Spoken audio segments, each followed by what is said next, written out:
Hey friends, I'm so glad to see you again. In this video, we're diving into one of the most touching, funny, and thrilling anime love stories ever. Every episode is packed with unexpected twists, new attempts, and a roller coaster of emotions. So, if you're a fan of heartfelt stories, awkward moments, and characters who go above and beyond, sometimes even overboard, for love, this video is definitely for you. Sit back, relax, and enjoy the ride. Mona is a beautiful girl who has always been surrounded by compliments and attention, but in high school, she meets Kuroiwa, a boy seemingly immune to her charms. Intrigued, she decides to conquer him, making him her new goal.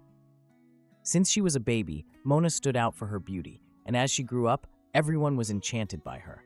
In school, boys competed to be close to her, but Kuroiwa was different. Despite his kindness, he gave her only polite responses and avoided interacting more than necessary, which puzzled Mona. One day, seeing him looking at kitten photos on his phone, she tried to approach him by pretending to be cute, like a little kitty. While everyone admired her adorable gesture, Kuroiwa remained unmoved and asked her not to bother him. This hurt Mona's ego, as she couldn't understand how someone could resist her charms. Frustrated, she came up with new plans to grab his attention, such as climbing a ladder to show off her legs when he passed by. However, Kuroiwa remained indifferent, leaving Mona confused and determined to figure out what it would take to win his heart. She falls off a ladder, accidentally showing her underwear, but Kuroiwa is only irritated. Then, she pretends to be sick during class. The teacher asks someone to take her to the nurse's office, and Mona cleverly manipulates Kuroiwa into taking on the role. In the nurse's office, Mona tries to seduce him, admitting that she deliberately chose a time when no one would be there.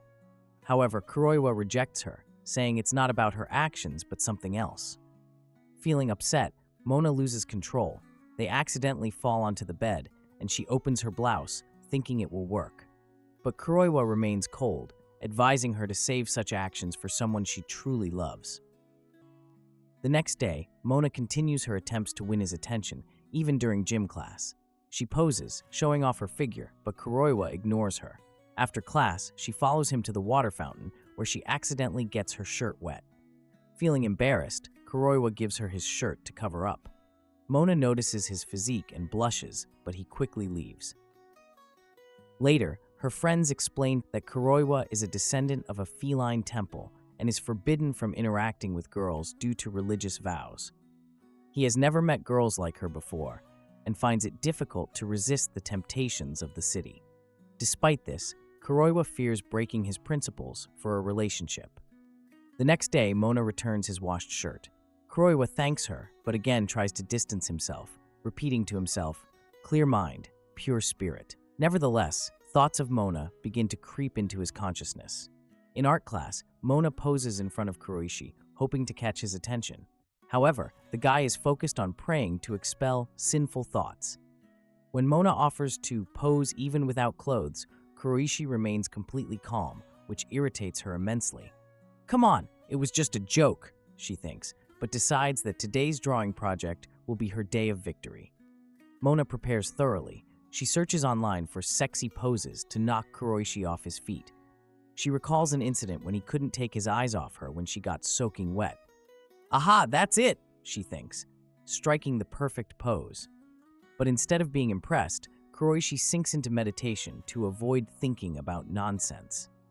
He draws, completely ignoring Mona's attempts to seduce him with her gaze.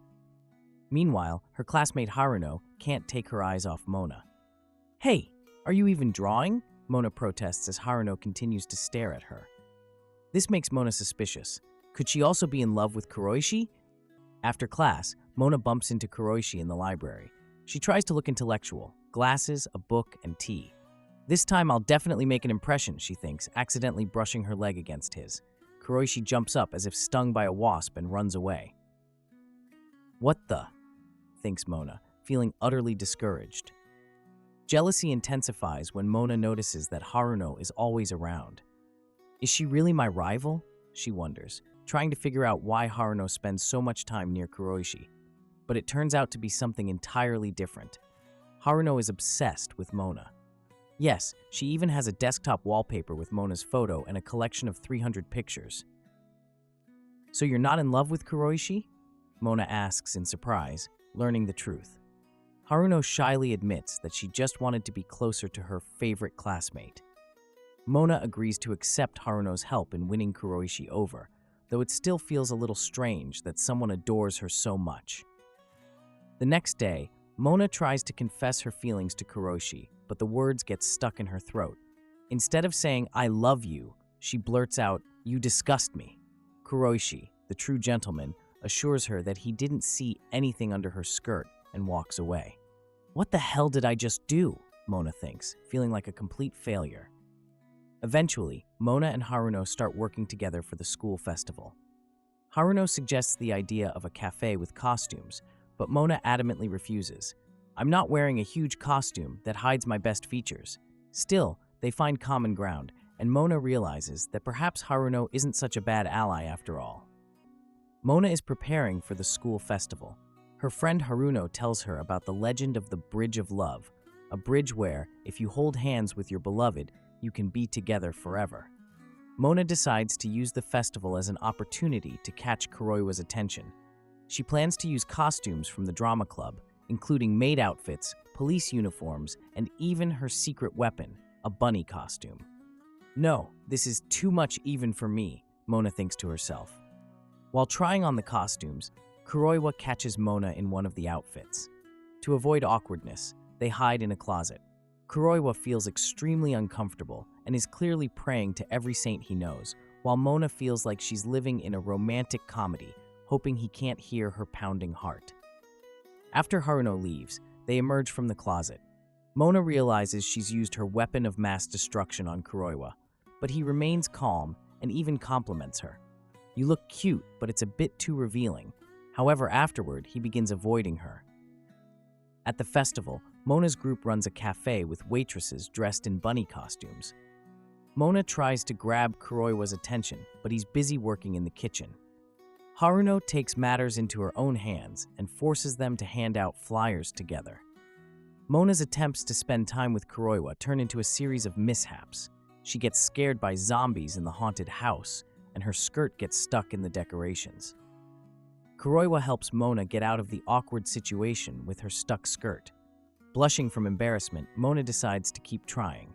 She offers Kuroiwa a crepe but accidentally smudges it on his face. This is the perfect moment, she thinks, offering to wipe his cheek. But he refuses, and then a bird snatches her crepe. "Of course, even the birds are against me," Mona sighs. Later, Mona tries to charm Kuroiwa with a romantic gesture, a kiss on the cheek via an inflated balloon dog, but all her attempts end in failure. "It's like fate is mocking me," she thinks. As the day comes to an end, Mona notices that time is running out, and none of her plans have worked. She gazes at the Bridge of Love, where countless couples are holding hands. Mona realizes that despite all her efforts, nothing has gone the way she planned. Meanwhile, chaos reigns in the cafe. Haruno burns all the food, and Sagi decides to leave and return to her own club. Mona watches as numerous couples gather on the Bridge of Love. When people spot her with Kuroiwa, they assume he's her boyfriend. Mona tries to divert their attention by suggesting they promote the cafe. Her plan works. The couples leave, but she decides to seize the moment and tells Kuroiwa about the legend of the bridge. She takes his hand, but he quickly pulls away, unsettled by the creepy legend. Mona doesn't give up and stages a fall so that he'll help her up. Kuroiwa lifts her by the hands, carefully avoiding unnecessary contact. With about an hour left until the festival ends, Mona tries to come up with a new plan, but they're interrupted by classmates asking for help in the cafe. After the festival, Mona is disheartened by her string of failures. Haruno notices this and asks Kuroiwa to help carry some tables. Mona tries to strike up a conversation, but he ignores her. Suddenly, a box falls toward her, and Kuroiwa rushes to save her. He quickly steps back, saying the festival is already over. The next day at school, new couples appear, much to Haruno's delight. Mona begins to doubt the legend, as Kuroiwa still hasn't confessed anything to her. When she sees him, she hides but decides to try again. She greets him, but he remains distant. After class, the group goes bowling. Mona scores a strike, but Kuroiwa ignores her attempt at a high five. Only after her persistence does he reluctantly agree, triggering a flood of memories in her mind about the bridge. Later, Mona decides to sit next to him and accidentally drinks from his can of cola. She jokes about it being an indirect kiss. Mona feels like she's losing control of the situation. The next day, she notices Kuroiwa isn't wearing his winter uniform. They discuss it briefly, but their conversation is interrupted by Kuroiwa's friends, who scold him for being rude to Mona. Kuroiwa starts to change his behavior. He offers to share his textbook with her, but startled by her enthusiasm, he quickly withdraws.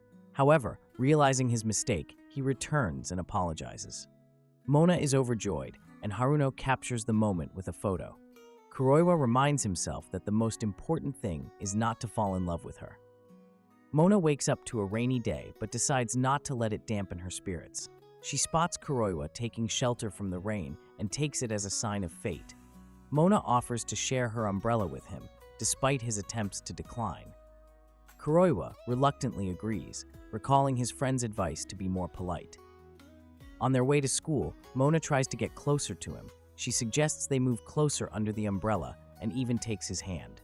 Kuroiwa doesn't pull away, but clearly feels uncomfortable. At school, they pass through the gym where Asahi, a talented basketball player, is practicing.